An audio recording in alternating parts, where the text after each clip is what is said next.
Palangos Linas tai vienas moderniausių šalies reabilitacijos centrų teikiantis ne tik gydymo, bet ir poilsio paslaugas. Čia laukiami visi turintys sveikatos problemų dėl judamojo atramos aparato, nervų, kraujotakos, kvėpavimo, ginekologinių, ausies, nosies, gerklės ligų. Taip pat Palangos Line atliekami neinvaziniai širdies ir kraujagyslių tyrimai bei gydymas. Čia didelis įvairių medicininių procedūrų ir paslaugų pasirinkimas, maloni aplinka, profesionalus ir paslaugus personalas, puikus maistas ir geros gyvenimo sąlygos.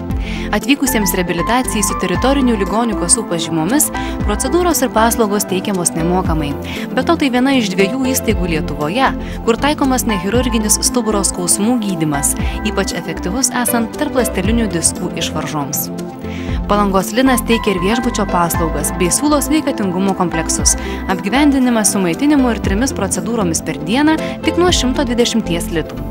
Darbui ir laisvalaikiui konferencijų salė, biliardas, sauna su baseinu, kavinė, baras.